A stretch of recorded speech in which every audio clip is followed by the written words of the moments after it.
Mosley, Worder, Doomsday Podcast. And as you can see behind us, we are at the practice field, Cowboys training camp, Oxnard, California. And Ed came in. We won't say how we arrived. We arrived in very different ways to the same destination. I don't know if you want to actually share yours. Well, I'm just going to say that I had an opportunity to change my previously arranged schedule on American Airlines, and I was invited by a former Cowboys Super Bowl winning Hall of Famer to fly private out here with him, and I chose that over my executive platinum status and hoping for an upgrade. I figured I'd just take the sure thing on the upgrade. Yeah. And so I did that, and I won't reveal who that person was, with the hope that, showing sensitivity to that and not revealing it will allow me similar rewards in the future. That person, as compared to your situation, which maybe you should briefly outline. Yeah, I mean, I flew Southwest. Okay, Enough so said. we're already a little bit different, but I like Southwest. I like an A. I like being in the A section, like an early bird special. And I arrived at the airport, and I had that sinking feeling that it was time to show my ID, open my wallet where it always is, and it was missing. And so I won't get too far into it, but after a lot of checks, all my clothes were left on, but everything was thrown out of both bags. Thank you, Southwest. Thank you, Dallas Love Field, whoever's in charge of that. They let me on that flight. But let me just tell you, when you arrive at the airport and you get on a flight without your ID, well, every other part of your... I'm sure most people do that. Every other part of your trip is impacted. And that is how I could not rent a car and ended up on a strange van that was dropped off at a gas station in Ventura, California. But again, we could go. I wish I had photos or video of you making that trek with your luggage over the 101 and into our hotel several blocks away. I mean, I would have paid a lot. By the grace of God, the gas station was literally a 5-minute walk from the hotel. So all is well. We have arrived in very different ways. And Ed, we have a really neat opportunity today. One of the big stories of training camp has obviously been, other than who's holding out, and that's CeeDee Lamb, but Trey Lance. And with Dak's future uncertain, what does that mean for Trey Lance's future? And he's getting ready to have his extremely important game Sunday. This is a big preseason game for him. And I thought we hit the ground running, and we were going to have a conversation with Trey, which I was excited to do. Yeah, I thought he was outstanding. You remember that this is a player who, despite having very little college experience, was drafted 3rd overall by the San Francisco 49ers, the arch nemesis of the Cowboys. And we all know how highly regarded Kyle Shanahan is in terms of creating offense and developing quarterbacks. And yet, despite all they invested in acquiring that 3rd pick and drafting Trey Lance at that spot, they summarily gave up on him. And the guy who's picked 3rd overall accomplishes nothing in San Francisco, hardly ever plays, before being traded to the Cowboys for, a 4th-round pick, which most people think the Cowboys overpaid.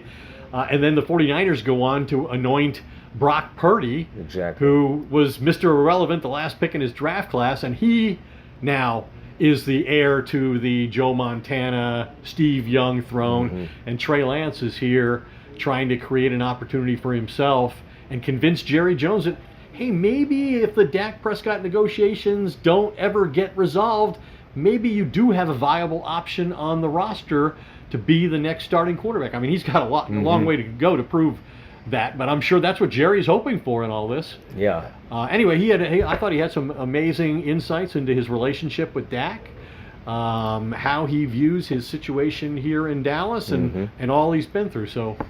So, without further ado, the Doomsday Podcast, powered by Rogue Media Network. Here is our interview with Trey Lance. Zach, please play the music.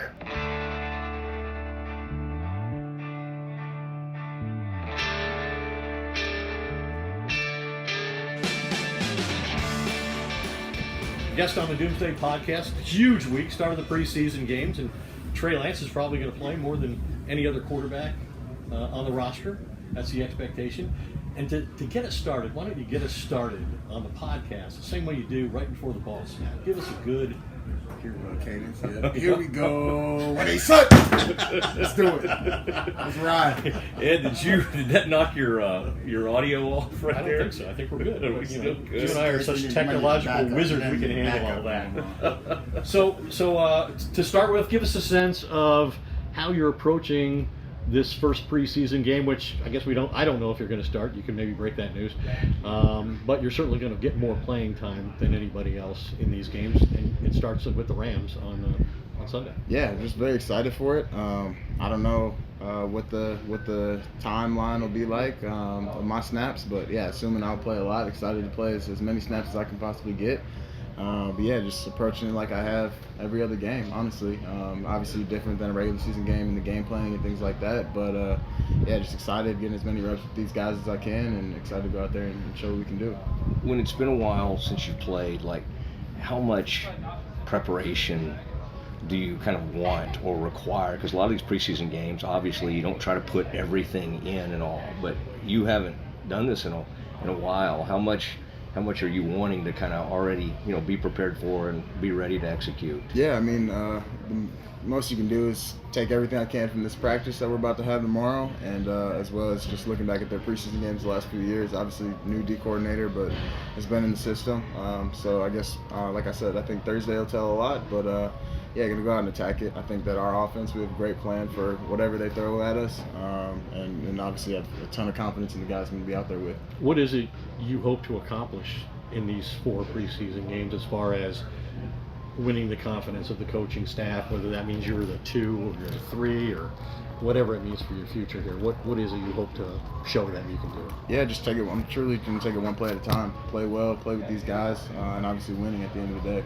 Getting it out of your hand quickly, understanding where your advantages are in the offense. Yeah, for sure. Yeah, I mean that's all part of running the offense, I guess, is the way I see it. But yeah, just play a game, manage the game well, get the ball out, and obviously, like I said, I got a ton of confidence in these guys, so I'm excited to get these guys the ball and see what they can do with it. How much confidence do you have in you? A lot, plenty of it. Yeah, I think that's one thing that I've learned, and Dak's been great about as well. With everything you guys do and all the media and everything like that, it's been great for me to be around Dak and see how he handles it as well. And I think the minute you start to lose confidence in yourself, I think that's when things start to spiral. So it comes from, for me, perspective and knowing who I am on and off the field, and I think that's kind of where I get it from. You mentioned, I'm sorry, one more thing. You mentioned Dak. And he's in a unique situation, potentially. He's in the last year's contract right now. We don't know if that's going to change before the season starts or during the season. And some veteran quarterbacks look at it like, hey, it's not my job. My job is to win games. My job not to help develop another quarterback or the next quarterback. Doesn't seem like that's the approach he's taken. How have you benefited from your association with him? Yeah, no, I've been very fortunate in my career to be in great quarterback rooms with great people as well. And I think, that situation with us being in there, me, Coop, and Dak, all of us, just being able to collaborate and being able to talk, and me being able to learn as much as I can from him. Specifically, he's played a lot of ball at a really high level for a long time. So for me, it's a great situation to be in, to continue to learn as much as I can, and I think the way he is and the way you see him and our team sees him, I think it's just as much about the person that he is off the field as it is as him as a football player. Right. If Ed doesn't mind, I'll ask you one. I think it's more Trey doesn't mind. Yeah. In the past 11 months you've been here, what have, either on the field or off the field, what's the biggest change in you, or what feels different about your game and your overall approach just since you've been with this organization? Yeah, I think when I got here, it was all about trying to catch up. I'm trying to do as much as I can to catch up and at least have a chance if something was to happen during the season. But now I feel like I'm in a completely different place. I'm still making mistakes, but my thing is, if I don't make same mistakes, 2 days in a row or twice in a row, if I don't make the same mistakes twice, I'm getting better. So for me, it's just continuing to learn and just trusting, in the journey in that process. Like, there's going to be mistakes that happen, but like we talked about, the confidence of it never changes. And as well as, I think the biggest thing for me has been getting to know the guys, whether it's the coaches and my teammates. That's been a huge part of it for me. How much do you feed off the competition? Seems like y'all quarterbacks have a great relationship, but the way you kind of move up in this thing is become the backup. Obviously, that's the next. What's been your approach to that? Yeah, I think my mindset is I got to get myself better. I don't worry about if I'm watching what Coop and Dak are doing every single rep and trying to, we all play the game and see the game just a little bit differently. Obviously, we want to operate the offense at a high level, but I think the minute that you're looking at the next guy and looking at the next guy, like my mindset is I got to get myself better. If I'm getting better every single day, I'm going to put myself in a successful spot. One of the things that compelled Jerry and Steven to hire Mike as the coach is they felt like he could develop quarterbacks. That his history has shown himself capable of that. With he's coached Brett Favre and Aaron Rodgers. He'll even tell you Joe Montana. Although he says Joe Montana coached him back when the beginning of his career in Kansas City. But he does place a special emphasis on the quarterback position and developing those players through his quarterback school. In what ways have you most benefited from that? Yeah, I think it's just the extra reps. I mean, even if it's not running the play live against a defense, him being able to communicate and talk through the reps as well as, scouting and shotting. For me, it's been monumental. I think just in getting extra reps at different plays, different concepts, different play action, footworks, and things like that. What are these? Take us through some of these young receivers who are, until CD gets here, are getting all kinds of reps and even some first team reps and all.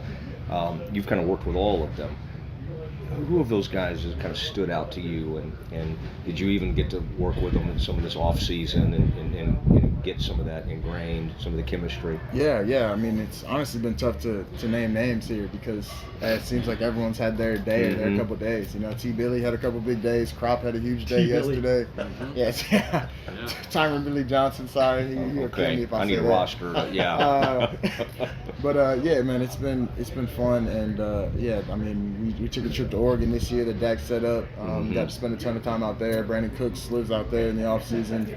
And I think for me, like talking to Brandon Cooks has been one of the best things. And obviously JT's done a great job. It's really tough for me to go down and name names because I truly feel like everyone's had their day or their couple of days. And even when they're not showing up, catching the ball, they're showing up just doing their job and getting the assist. How meaningful was that to you to get invited by Dak to participate in that?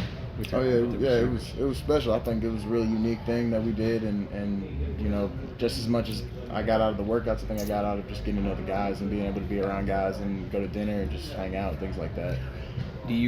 Seeing you in those videos from camp, now we're here, we'll focus in, but when you take off and show that athleticism, I mean, that's got to be a lot of fun to do that. Do you anticipate this season, as you have way more familiarity with the offense, being more involved in maybe even packages along those lines where you can get out in the open field and use that athleticism? Yeah, that's out of my control there. I want to do whatever I can do to help the team.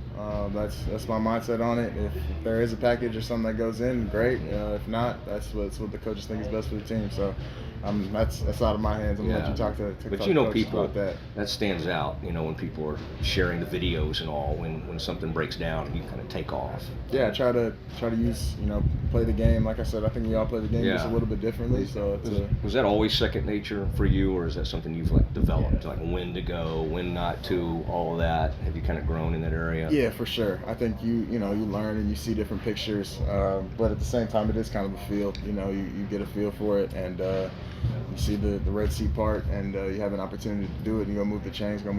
But yeah, you definitely. There's definitely been times, good and bad, both ways for sure. When you were drafted third overall by the 49ers, considering all they gave up for you, you probably didn't think you'd be in the situation you're in right now. How have you overcome the disappointment or the lack of opportunities that you've been provided? I think it's remarkable that you're still younger than two of the quarterbacks who were drafted in the first round this year. So I think people see where you are one way when, if you look at it through that kind of prism, then you realize what you're potentially still capable of. Yeah, I truly believe everything happens for a reason. Whether it's my injury or being traded here, I think I'm here for a reason. I might not know what it is exactly right now, but I know all I can do is control my attitudes, my effort every single day, and try to help the guys around me be better and try to help the team win. So that's truly my mindset on it. I know it sounds cliche and everything, but I truly believe everything happens for a reason. I mean, there's countless things in my life that I never would have got to experience or never would have learned about myself if it wasn't for my injury or being traded or being in the situation that I am right now. So I think that's just part of it. I trust in the plan, and I'm going to keep going. It must be enormously frustrating, though, to come in with the expectations you did, to finally get a chance to play, and then to almost immediately get injured and watch the next guy, his career take off at your expense. Yeah, I don't want to say at my expense, but yeah, that was the situation. Backed up junior my rookie year, started 2 games, and then got hurt week 2. So that's just, obviously injuries suck. You go through ups and downs throughout that process, but I have great people around me, whether it's family, my PT Mike, I'll always shout him out for the day I die, and everyone else I spend time with. I mean, the guys have my back, and circle gets a lot smaller during those times, but you also learn a lot about yourself. And Brock's one of my closest friends. I still talk to him today, and yeah, I'm super excited for all the success he's had. Watching him in the Super Bowl was awesome. Excited for him, but yeah, I mean, I'm a competitor. I want to play, everything like that. But like I said, I mean, I can only control what I can control. So if I start worrying about everything else, then that leads to a whole bunch of other becomes too problems. complicated. Yeah, no doubt. How would you assess your skill set as a quarterback? What are your strengths? What can you do when you're at your best? Yeah, I think that my legs is one thing that's always going to be the first thing, like you mentioned, that stands out to people. But yeah, I mean, I want to be a leader. I've learned a ton from Dak again in that aspect. I think who he is as a person and how he handles himself is another great thing. So for me, his leadership skills and how he interacts with people has been something that I want to be like when I get in that position. So for me, it's leadership, continuing to grow, and taking it one day at a time. Have you reached out or talked to any quarterbacks that you had to wait 3 or 4 years? I mean, it used to be that way. It used to be, even Aaron had to wait a little bit, and Romo didn't start till his Jordan 4th Love year. waited. Yeah. Jordan Love waited. Have you kind of, touched base with any of those guys to, at least kind of think, okay, like some of these guys have been through a similar thing? Yeah, not like specifically asking them, but I'm friends with a few of those guys. Jordan Love is one of those guys that I'm pretty good friends with. So just being able to talk to him, know the type of person he is, how he saw it, throughout that whole entire process. But for me, like I said, I think everyone's journey is just a little bit different. Everyone's story is unique. No one got here the same exact way. No one's story played out. Like you said, if you would have told me 3 years ago I was going to be here at Dallas Cowboys training camp, I probably wouldn't have believed you. But I think that's just part of it. God works in mysterious ways, and I think that's truly part of the plan. Regardless of we don't know why, I might never know why, I might know why in a week, a month, a year, but it's all part of It may not matter that you ever know why. No doubt. Yeah. No doubt. Well, thanks for doing this, and I'm sorry Ed's been so negative with a lot of his questions. But now, do you have to guard against a little bit being almost too amped up in that when you get in there, when you've gone? I mean, have you kind of thought about that? Because it'll be pretty exciting. Yeah, honestly. for sure. Yeah, definitely be exciting. I think throughout last year in the preseason I was probably that way. And I think I've learned a lot from that experience last year, coming back from my injury and again playing in the first couple preseason games out in San Francisco. So I'd like to think that I've learned. Like I said, I take it one play at a time and trust these guys that I'm going out there with. Got a ton of confidence in them, and just I'm excited for it. When we stop the video, if you could show us some of those packages that maybe you might be involved in. The video may have stopped at the beginning of this interview. I'll let you guys know I don't know quarterly if we got, we do this. Trey, I don't know if we got any of that. Yeah, we got the audio, we know. But Trey, thanks so much for doing this. Appreciate you Hope guys. you have a Thank great you guys couple so of weeks much. here on the field and enjoy Appreciate you. and take advantage of your opportunity. it's fun to Absolutely. get to meet you. Thank you so much. Yeah, we're Absolutely. excited for Great you. to meet you Yeah, guys. have a great game. No doubt. There's another quarterback Yeah, it's who gonna had be a a fun great preseason game against the Rams several years ago, about 7 or 8 years ago. Oh yeah. Yeah. And he wasn't supposed to play either. You're talking about He that? wasn't. Yeah. Oh no. And he killed it in that game. And then the rest is history. Yeah, no doubt. And here we are. That's right. Then Mysterious ways, man. and the Doomsday Podcast is where it all starts. It's really You heard it here first. The Doomsday Podcast is where it all starts.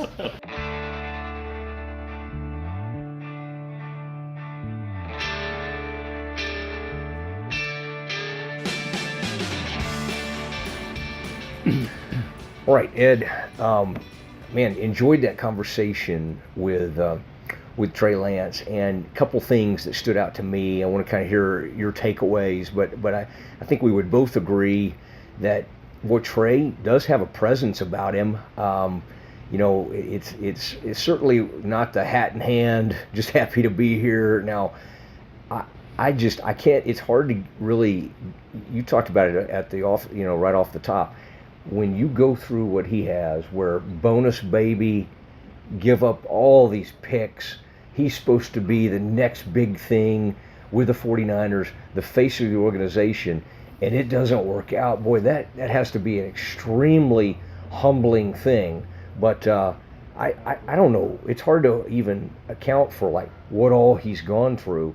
But I was struck by, first of all, his command, kind of how he carries himself, and then we didn't delve into it too much, but you can tell when you go through something like that. He mentioned your circle gets really small. So all these people who were, oh man, the parade's coming by, let's get with Trey Lance. Well, that parade didn't come to fruition. He gets hurt, never gets his job back, and he gets Wally pipped in a sense. Brock Purdy ends up doing it, and now he's wondering, will I ever have a chance to be a starter? And could that be with the Cowboys? Well, I mean, possibly. I think it's the first time, and I think this is noteworthy because of the way Dak Prescott has reacted to the presence of Trey Lance, a highly regarded quarterback, in his draft class, who now really is, I think, the first guy you can say, hey, he might be the heir whenever that time comes. I mean, the Cowboys have invested not only a fourth-round pick in him, but they also picked up his fifth-year contract option for $5 million. I think it's the first time, and this is notable, Dak's reaction to the fact that Trey Lance is on this roster, because it's really the first time that the potential next starting quarterback of the Dallas Cowboys post-Dak, whenever that might be, is on the roster. And he's supposed to compete with Cooper Rush for the number 2 spot. Obviously, it's going to be hard to overcome all that Cooper Rush has done and the faith the coaching staff has in him based on, his few opportunities to start. He's been very successful at 4-1 record as a starting quarterback in the NFL. That means something to Mike McCarthy and Brian Schottenheimer and the coaching staff here. But yeah, I think the fact that Dak has embraced him, like a lot of quarterbacks, like Brett Favre got criticized for saying, hey, my job is not to be the guy who's developing my replacement. Mm-hmm. And so he didn't really help Aaron Rodgers. Same with Tannehill. Yeah, made a similar statement. He helped Rodgers if Rodgers asked, but of course Rodgers isn't going to ask a lot of questions of Brett Favre. Mm-hmm. He's competing with him. And Favre took it like, hey, my job is to win championships for the Packers. And that's what Dak could have taken that approach here, but hasn't, which says a lot about his character. And maybe it says something about Trey Lance and the way he ingratiates himself in the locker room. But, I mentioned a lot of people have already determined that Lance can't play. Well, he's younger than 2 rookie first-round quarterbacks, Bo Nix and Michael Penix, both taken in the top 12 of this year's draft by Denver and Atlanta. He's younger than both of those players. And, he came into the draft when the 49ers took him, and the criticism was he played at a small school, and he really didn't have extensive playing time, and now he's only thrown, 108 balls in the NFL? So it'll be interesting to see what he's able to do under these circumstances. I watched him out here yesterday. He's been somewhat uneven. I think the Cowboys love his arm talent. They love his skill set. I think the thing he has to demonstrate is some level of consistency, and we haven't seen that. Like just watching yesterday's practice, he had an interception in a red zone drill, and he had a touchdown pass in a red zone drill. He also had a play on a red zone drill where he took the snap, rolled out, and his primary target was wide open in the end zone, and he didn't go to him. And he had a ball that hit Jerry's coaching tower, which reminds me of the Tim Tebow story when John Fox, and his coach is Adam Gase is the offensive coordinator, and Tebow throws a ball so wildly that it hits the building way out of bounds. Yeah. And Adam Gase, the offensive coordinator, goes up to John Fox and says, "Are we sure he's left-handed?" So we've seen extremes, and I think that's one of the things that Lance has to do is he has to even out his performances, and those performances have to be at a consistently high level. Mm-hmm. But the moderation of the two has been a lot. But Dak says he's seen improvement. McCarthy, who really believes devoutly in this quarterback school that he's created here, and Trey talked about the value of that.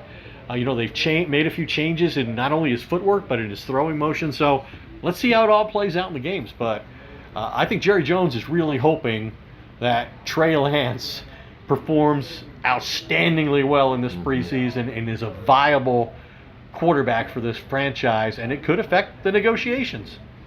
Yeah, I mean that would be something. I don't know if we'll get. It's hard to get a lot of answers in the preseason. And to your point, even the receivers that he's throwing to and the people that are picking him off in these practices are like second, third string types. And so you're seeing some good, you're seeing some bad. The thing we still know about him, and it was interesting. I was reading something about him and like who he idolized growing up, and then even the more modern day quarterbacks like Watson, Lamar Jackson, guys that can take off and run, and he has that ability. And so I think there are times you totally see why he was taken where he is. But is he going to be able to put it together? Is it going to be with the Cowboys? We don't know, but he's going to have an opportunity. Now, Ed, I did, and that was fun to get to talk to Trey. I want to get our folks ready for kind of in the coming days here. We're taping this on Wednesday. We're going to release this, I believe, Wednesday night.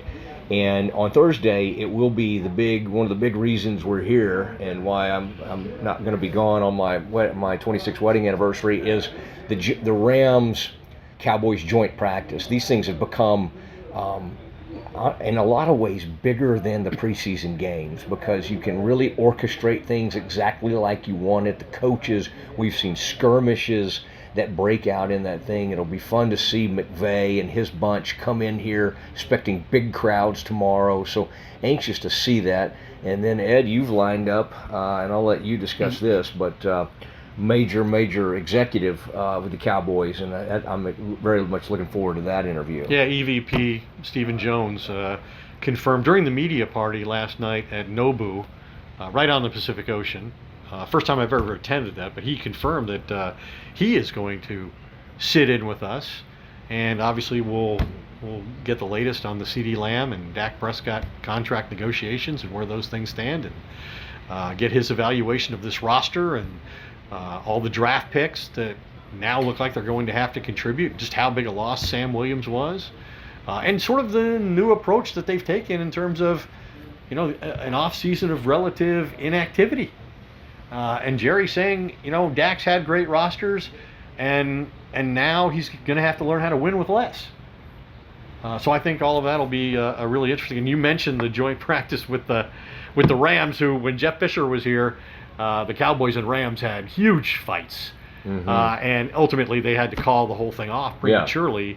I think Mike McCarthy and Sean McVay will caution their players about that, and a very good example for them to point to is the NFL just confirmed today that the Lions and Giants organizations were fined $200,000 for multiple fights and joint practices this week. So McCarthy has and McVay have money on the line here as far as the organization go and expecting a certain level of proper conduct tomorrow.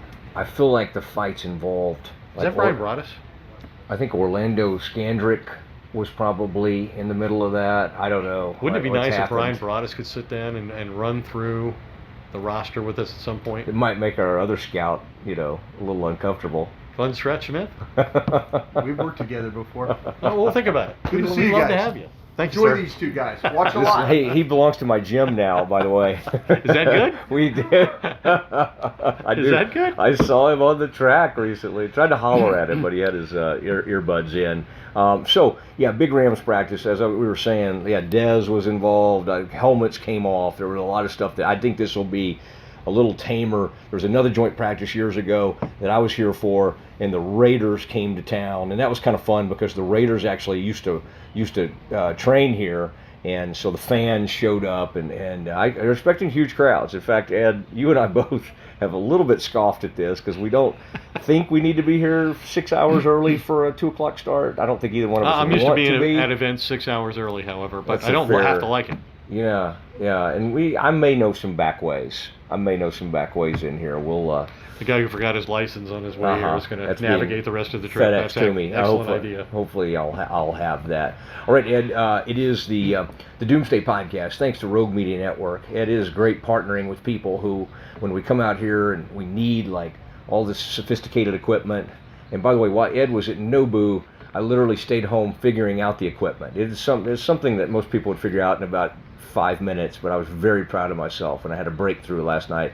At about the same time, an earthquake hit. Yes, an earthquake hit 5.7 on the, what do we call that, Richter scale, and it came out of like Bakersfield, I think, or something, and the hotel where I was doing my work last night, it started shaking, the room started shaking, and I had some prayer time.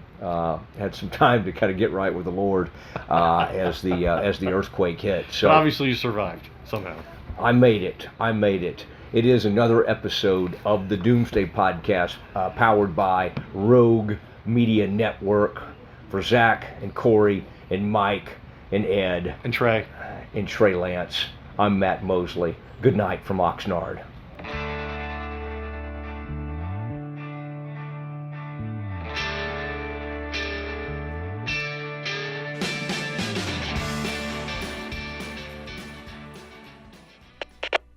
We are Rogue Media Sports.